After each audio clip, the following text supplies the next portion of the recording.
Paano tinaas ni Luol Deng ang bandera ng African nations?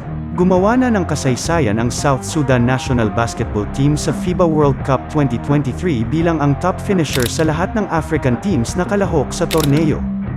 Pero hindi magiging posible ang lahat ng ito kung hindi dahil sa nakakahangang dedikasyon at pangunguna ng retired NBA All-Star na si Luol Deng.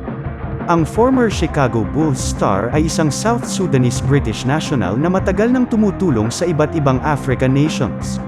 Lalo na nga sa bansa niya na kabi-kabila ang kaguluhan at kahirapan. Kaya naman hindi na siya nagdalawang isip na pondohan ang national team ng South Sudan. Pero sa kabila nito ay hindi niya raw gustong kunin ang credit ng pagfa-fund sa national team dahil hindi naman daw niya ito ginagawa para mabigay ng recognition. Para raw sa kanya, ang pagtulong niyang ito ay para mamarkahan ang bansa nila sa mundo.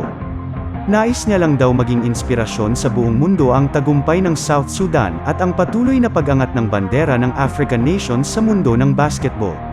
At talaga namang makasaysayan at inspirational ang tagumpay nilang ito dahil hindi lang sila basta top finisher sa kanilang kontinente, kundi ay ginawa rin nila ito bilang pinakabatang national team ng FIBA. Bukod pa dyan, puso at dedikasyon ang naging susi nila, kahit ang koponan nila ay binubuo ng refugees at mga biktima ng gyera, na ang tanging nais ay bigyan ng pag-asa at karangalan ang pamilya at bansa nila.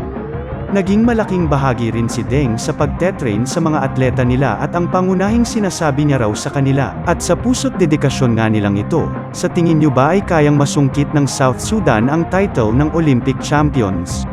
Ibahagi nyo sa comment section ang mga opinyon nyo. Hanggang sa susunod na video mga Lods, peace out!